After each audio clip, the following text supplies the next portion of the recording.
स्वागत है आपका विज्ञान की आवाज़ कार्यक्रम में। यह पॉडकास्ट की श्रृंखला अब तक पहुंचाई जा रही है मीडिया फॉर कम्युनिटी फाउंडेशन द्वारा, जिसे उत्प्रेरित और समर्थन दिया है राष्ट्रीय विज्ञान एवं प्रौद्योगिकी संचार परिषद ने। विज्ञान की आवाज़ कार्यक्रम से आपको मिलती है देश और दुनिया में होने वाली विज्ञान एवं प्रौद्योगिकी की अपडेट। साथ ही साथ हम करवाते हैं आपकी मुलाकात देश के उन तमाम वैज्ञानिकों और साइंस लैब से जो भारत को और बेहतर बनाने में लगातार अग्रसर हैं।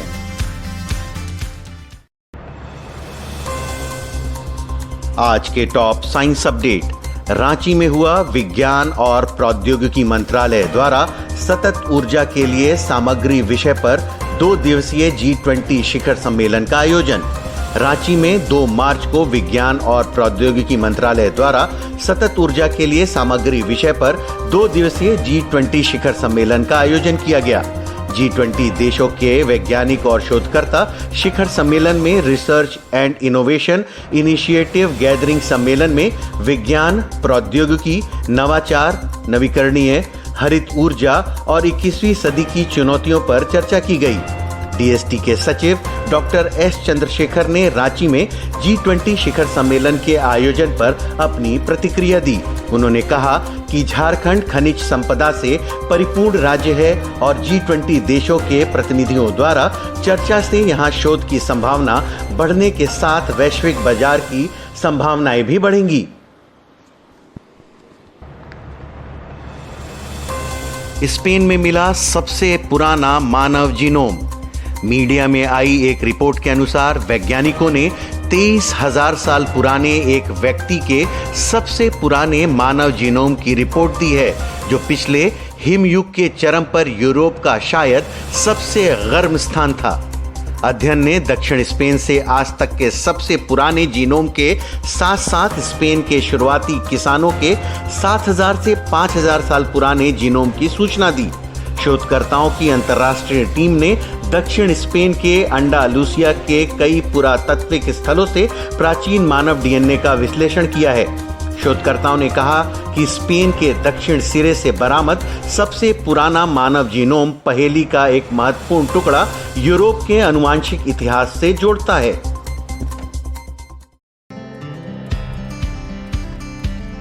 साइंस अपडेट के बाद विज्ञान की आवाज में अब बारी है एम्पलीफायर की।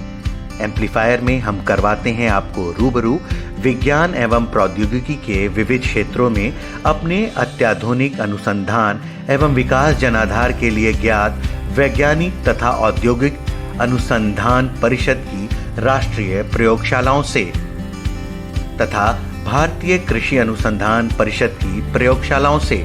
साथ ही साथ हम करवाते हैं आपकी मुलाकात उन खास लोगों से जो विज्ञान एवं प्रौद्योगिकी के क्षेत्र में लगातार काम कर रहे हैं, जिससे भारत और समाज बेहतर बन सके। आज के विज्ञान की आवाज में आपको लेकर चलेंगे CSIR की चेन्नई स्थित संरचनात्मक अभियांत्रिक अनुसंधान केंद्र, जहां राष्ट्रीय विज्ञान दिवस पर नैदानिक वैज्ञानिक तथा पूर्व में WHO की चीफ साइंटिस्ट रही सौम्या स्वामीनाथन ने भारत में कोविड और उसके रिसर्च पर चर्चा की। So that brings me to the next point, which is collaboration. And today, as you know, in science, the successful scientists are those who collaborate. And those, especially those who work in an interdisciplinary and transdisciplinary way. And the fact that this mRNA platform was created, for the last 30 years, those scientists have been working on mRNA. They never knew that it will suddenly become useful during this pandemic. They were working for different applications, including cancer and also for other infectious diseases. But the whole challenge of how you can't inject mRNA because it is destroyed within few seconds, right? It's a protein and it will be immediately. So the whole challenge is how do you take that mRNA and put it into the body in a way in which the body can see the cells can see the signal and start synthesizing the protein. And that is where the lipid covering of the vaccine came, and that was being worked on by a different group of people who work on lipids. So it was collaboration between scientists that actually finally gave the formulation that was successful. And so for many things, like at the WHO, the whole work of WHO is based on global networks of scientists. It's not WHO, few people sitting and doing. It is all the work of scientists around the world that WHO coordinates and brings together and maybe sets the agenda. So it's a more of a coordinating function. That's what we did. So in February 2020, we had a massive global research and innovation forum, and we came with a roadmap for research into this novel virus. At that time, everything was an unknown, so we listed all the gaps of knowledge, we listed all the research priorities, we created a lot of networks and groups of people, started working together. Every few months, we would have a massive online meeting, but otherwise, there were smaller meetings happening. But every few months, massive meeting to disseminate all the knowledge that had been gained, putting it out. And so that is what actually led to fast tracking of research. Of course, all the journals made the open access, the pre-publication repositories, they made everything open access. So there was an overflow of information also. So that again we had to deal with, because we had to make recommendations based on reliable data. Not all the data that was coming is equally high quality. So we had to have a system of being able to review and use the data which was high quality to make our guidelines and recommendations. So collaboration and interdisciplinary, we had a social science group, we had an ethics group, because we knew there'll be lots of ethical questions that come up during the pandemic. Contact tracing, is it an invasion of privacy? Mandatory vaccination, some countries went for mandatory vaccination policy. What is the ethics behind that? Human challenge studies. Can you actually do human challenge studies with this virus? So we had at least 8 or 10 or 12 topics on which our ethics group actually came out with very good documents that didn't tell you what to do. In ethics, it's never black and white, right? You have to make a judgment call. So it's the situation, you have to consider the facts. And so we had many of those groups actually working day and night and creating those resources for people to use. And as I mentioned, the WHO's role was to be the global coordinating agency, but also to set benchmarks, because we are a normative, WHO is a normative agency. When I say we, I'm no longer in WHO, but it's a normative agency. That means you set standards, guideline, recommendations, benchmarks. So what does a successful vaccine look like? If nobody gives any definition, then how are the companies going to test the vaccine? So very early on, in March and April of 2020, we had already put out the target product profiles for vaccine, for drugs, for diagnostics, which the regulatory agencies also, they took that, and we were all aligned. So the FDA and WHO and the European agencies and Indian, all regulators were aligned as to what will be the benchmark. Of course, the vaccines were much better than what had been expected in terms of efficacy. So our benchmark was ultimately had to be revised upwards, but at least we had something to start with. And of course, again, the policy work had to be done by us. Once a vaccine is developed, how do you use it? Who do you give it to? What are the things to be monitored? What are the age groups? Are there any adverse events, etc.? Those need to be constantly monitored and updated. And I think the other thing that was important was that this was all being done in a mission mode. So we had a goal, everybody had the same goal, people were contributing different things to it, but it is what is called a mission mode, and that was the reason for, I think, getting a vaccine within 11 months. Ethics, and I mentioned, always important to consider the ethical aspects, but also equity, and that is where we saw a lot of problems of countries not having access to the products. The rich countries had access, the countries which had their own manufacturing capacity like India had access, but many of the countries in Africa were just waiting and waiting and waiting because they did not, they were dependent on vaccines coming from other parts of the world. So I think self-reliance is extremely important. Distributed manufacturing, if you have manufacturing in one part of the world, during an emergency, you may or may not have access to that product. Countries also look at their own citizens first, so they also block exports, stop, the border. That was happening. All the countries were doing that. So many of the countries, particularly on the African continent, realized that they were left to fend for themselves, and therefore we then started a program of technology transfer, where we said that we would have a network of labs in low middle income countries that would use the publicly available information and create mRNA vaccines from scratch. That is going very well. There are 16 countries involved, including India.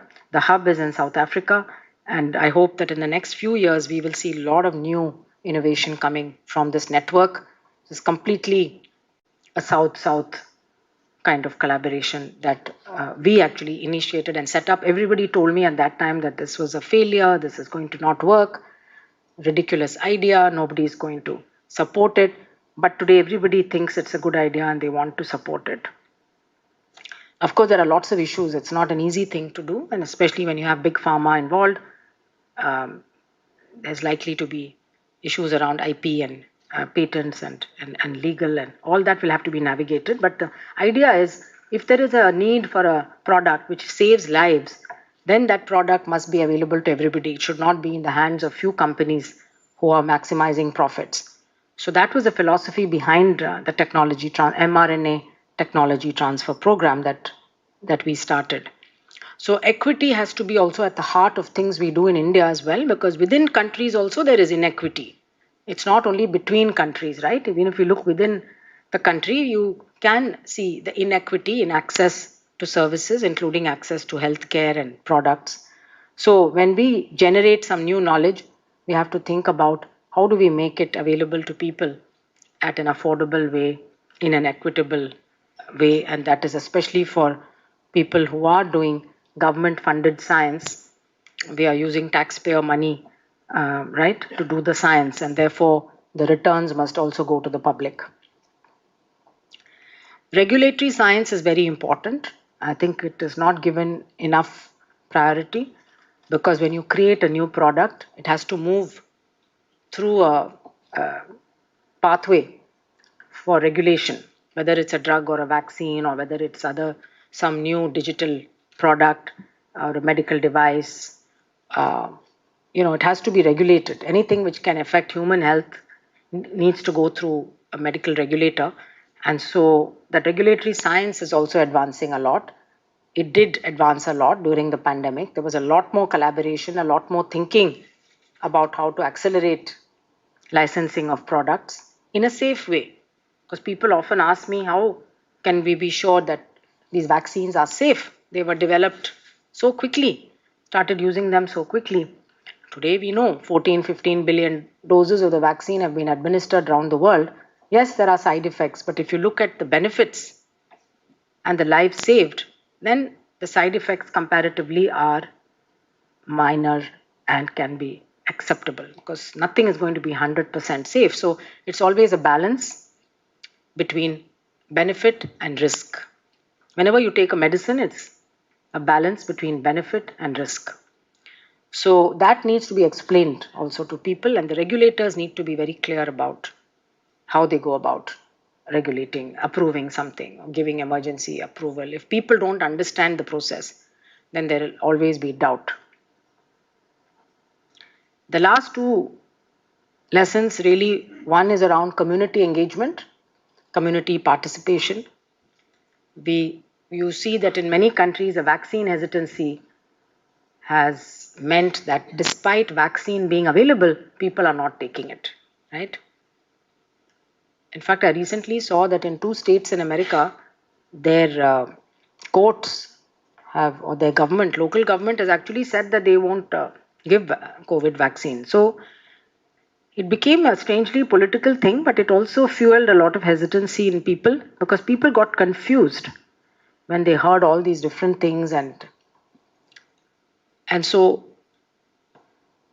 whenever you need behavior change, like for COVID, we were relying entirely on behavior change, right? We're telling people stay apart from each other, wear your mask, wash your hands, open your doors and windows, stay away from crowds, stay away from a closed environment, and all those things. All are behavior change issues. And so behavior change requires social science and behavioral science, and it requires a different approach to public health. And it requires taking the public into confidence, explaining frequently, communicating. So, communication is extremely important for scientists. Many times we don't communicate very well, or we don't communicate in a language that is well understood. Plus, of course, as I mentioned, during the pandemic, we got what is called an infodemic. Pandemic, epidemic is the virus, infodemic is the information overload that everybody was subjected to, right? All the time on social media, on WhatsApp, TV, newspaper. Lot of things coming. You don't know what is right, what is wrong. And particularly WhatsApp, I think, is the biggest culprit. People rely on WhatsApp to get their information, unfortunately, today. And in many countries, it's true. At least in India, we have access to a lot of information. But I've talked to people in some African countries who say that their main source of information is WhatsApp, because they would rather believe that than believe what is being told to them in the national news. So this is a danger. Social media has two sides. Good side is that you can communicate, you can link with people, you can spread your ideas, etc. But the bad side of it is that bad ideas, wrong ideas, and very dangerous ideas will also spread. They did spread and they continue to spread. So I think for some reason I think not in India so much, but in the West, there is a big anti-vax, anti-science movement, and they are unfortunately going to have an impact around the world. So we can't say that, oh, we are fine, and we have to be watchful. And one thing that our people have to learn is, how do you distinguish when you see a WhatsApp forward? You're going to believe everything that's written in it, or are you going to think about whether it sounds, like suspicious, and then you must make some more inquiry about it rather than just forward that WhatsApp to another 25 contacts. That is how these things go viral. Whether you read or not, whether you believe or not, you first forward it. So that is a trend which is not good. We have to apply our minds, and people have to think. And that is what is called scientific literacy or health literacy. When you are able to distinguish, when you're told something, about whether it's a rational thing or it's completely irrational. Bill Gates is injecting chips into everybody through it was a big conspiracy theory that was going around. Don't take the vaccine because Bill Gates will control you. Is it possible? Is it possible for one man to put chips into what chips is he going to put? And what about all the agencies like WHO and country ministries which are recommending the vaccine? Will they recommend if it is all a chip that's being introduced into people? So a lot of conspiracy theories nowadays go around. So one has to be very careful about what you believe.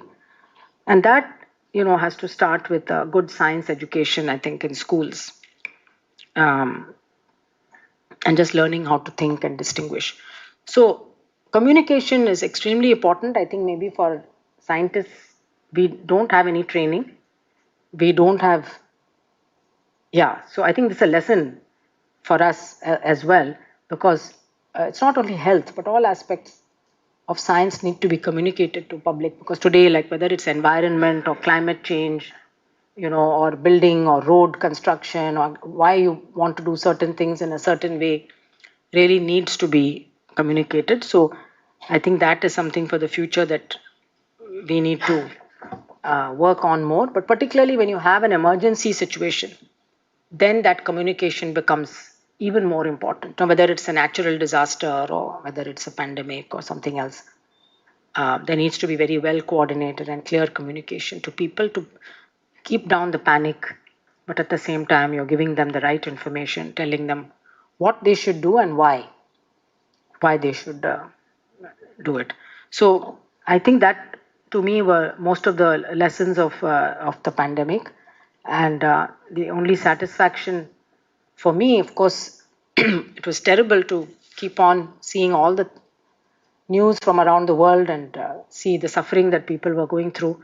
But at least I felt that I could contribute through the science division, working with a global network of scientists, made me very proud and happy to see how people actually work together. There was no ego, there was nothing, there was no holding back. It was all about, let us solve this problem together.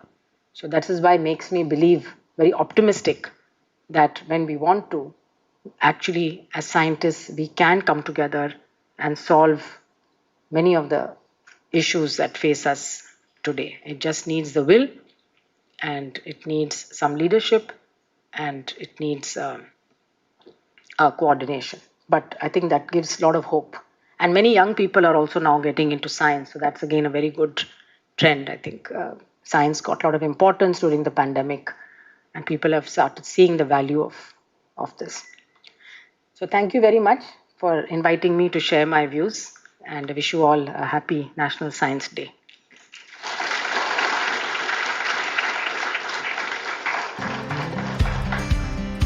अब जाते जाते हम बताते हैं आपको बात पते की।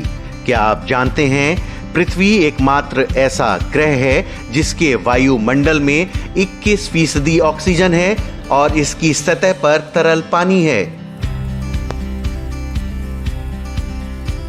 ये था आज का विज्ञान की आवाज। आपको ये पॉडकास्ट कैसा लगा हमें बताएं mediaforcommunity@gmail.com पर। इस पॉडकास्ट को प्रोड्यूस किया है आशीष तिवारी ने।